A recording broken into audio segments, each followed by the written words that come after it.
Okay, if you've been keeping an eye on the markets lately, say the last few weeks, you've probably felt it. That kind of rising instability, Hmm. the big indices, S&P 500, the Dow, NASDAQ, they've all been, slipping. Yeah, it definitely feels uncertain out there, like trying to steer in fog, as you Yeah, say. yeah. And when things get choppy like this, just watching the daily ups and downs doesn't really give you the full picture, does it? No, it doesn't. You need more than just where the market closed yesterday. You need a sense of the collective mood. Are traders getting nervous or are they complacent? And that's where this one number comes in, a metric that's specifically designed to cut through that noise, give us a real-time read on, well, financial anxiety. You're talking about the VIX index. Precisely, the VIX. And understanding it, especially right now in October 2025, is pretty crucial for thinking about short-term risk. So, welcome to Everything You Need to Know About Finance. Today we're diving deep into the VIX, often called the fear gauge. And just a quick heads up before we get into the weeds, this is all about understanding the data, the history, the mechanics. It's definitely not financial advice. Right. Just a deep dive for context. Yeah. And hey, if you find this kind of exploration interesting, digging into these topics, please do like and subscribe. Yeah, it really helps us keep making these. Absolutely. Okay, so our mission today, unpack the VIX. What is it? What's its current level telling us, and how can you maybe use it strategically? Let's start at the beginning. What is the VIX fundamentally? Okay, so VIX is actually the ticker symbol. It stands for the CBOE Volatility Index. That's the Chicago Board Options Exchange. Right. It's calculated and put out there in real time, and its main job is to measure the market's expectation of future volatility. Expectation. Yeah. That's the key word, isn't it? So it's not looking back at last week's swings. Nope. It's looking forward. How much do traders think the S&P 500 will move over the next month? Exactly right. The next 30 days specifically. And it gets this information from the prices of S&P 500 index options, a whole range of them. Basically, you can almost think of the VIX as the price tag on market insurance. The price of insurance against a big market swing, probably downward. Yeah, that's a good way to put it. When the VIX is high, that insurance is expensive because lots of people want protection. They expect more risk. Which makes total sense why it gets called the fear index or fear gauge. Exactly. Now, what's kind of interesting is this isn't some brand new idea. The thinking behind it goes back quite a way. Oh, yeah. Yeah, back to research in financial economics. Guys named Menachem Brenner and Dan Galai, this was back in 1989, they proposed something called the Sigma Index. Sigma index, okay. Then the CBOE worked with another researcher, Bob Whaley, in '92 to really nail down the calculation methodology a version of what we use today. So it's got some serious academic and practical history behind it. It's been refined. Decades of refinement, yeah, to give us the best snapshot of anxiety we have. All right, let's make this practical. Decoding the numbers. What's the basic rule for how the VIX behaves relative to, say, the S&P 500? The fundamental thing to grasp is the inverse relationship. It's almost a rule of thumb. Okay. When the VIX goes up, it means fear and expected volatility are rising, and usually stock prices are falling. And the opposite, low VIX. Low VIX generally means investors are feeling pretty calm, maybe even complacent, and markets tend to be stable or moving up. But wait, you said it measures expected swings? Couldn't a high VIX technically mean the market's expected to, rocket upwards really fast? Why is it always linked to fear and falling prices? That's a really sharp point, and it's important. Technically, VIX measures the expected magnitude, the size of the move, not the direction. Magnitude. Right, so high VIX just means traders are pricing in big potential moves up or down, but historically big spikes in volatility, those really sharp moves, they almost always happen when the market is falling. Okay, so statistically, panic causes bigger, faster drops than euphoria causes rallies. Pretty much. Fear is a more powerful, faster-acting force in markets, it seems. That's why it earned the fear gauge nickname fair and square. Got it. So let's put some numbers on this for you listening. What are the key levels or zones people watch? Yeah, we can break it down into rough zones based on history. Think of below 15 or maybe 15 to 20 as the calm zone. Things are pretty stable. Okay, 15-20 is calm seas. Then if it climbs above 20, you're entering the caution zone.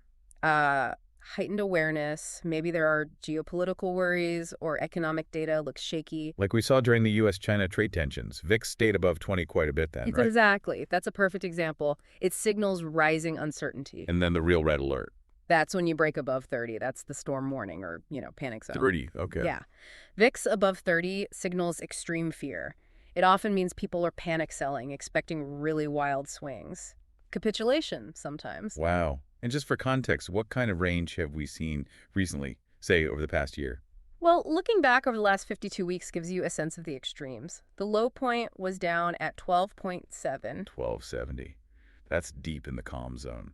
Investor bliss, almost. Right. And the high in that period was 60.13. 60. Okay, that puts things in perspective. That sounds like, what, early 2020 levels? Yeah, that's reminiscent of the kind of extreme systemic fear we saw during the initial COVID shock, big crisis level fear. Which really highlights where we are today. So let's anchor this.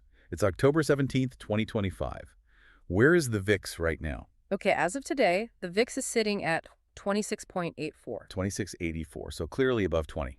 Definitely in that caution zone, yeah. And what's really notable is how fast it got here. That 26.84 represents a huge recent jump over 30%. A 30% spike in the VIX, wow. Yeah, it tells you sentiment shifted quickly. Reflects these renewed economic worries and the volatility we've just seen. And we can see that volatility playing out, right? Mm-hmm. The major indices are down today. Dow Jones made a 0.65%, S&P 500 0.63%, NASDAQ made its 0.47%. So the VIX jump isn't happening in a vacuum. Not at all. It's reflecting real-time market stress and declines. Okay, so we know what it is, how it works, where it is now. Yeah. But here's the really interesting part, the potential strategy bit. We sometimes hear traders talk about this idea. Buy when VIX hits 30. It sounds counterintuitive. Why would extreme fear be a buy signal? It comes down to market psychology, really, and maybe saturation. When the VIX gets up to 30 or even higher, it suggests fear is absolutely maxed out. Like peak pessimism. Exactly. That kind of extreme fear often drives panic selling. People just want out, regardless of price. The theory is by the time VIX hits those levels, pretty much everyone who is going to panic and sell probably already has. So the selling pressure might be exhausted. All the bad news, all the fear is already baked into the price. That's the logic. The market has potentially priced in the worst-case scenario because emotionally the crowd has already reacted to it. And historically, have these VIX spikes above 30 actually lined up with market bottoms? Remarkably often, yes. Looking back, those periods of extreme VIX readings frequently coincide with significant market lows, or they happen just before a major rebound starts. So for someone with a longer-term view, a VIX screaming panic could actually signal opportunity. Potentially, yes. It can signal that the risk-reward balance might be shifting.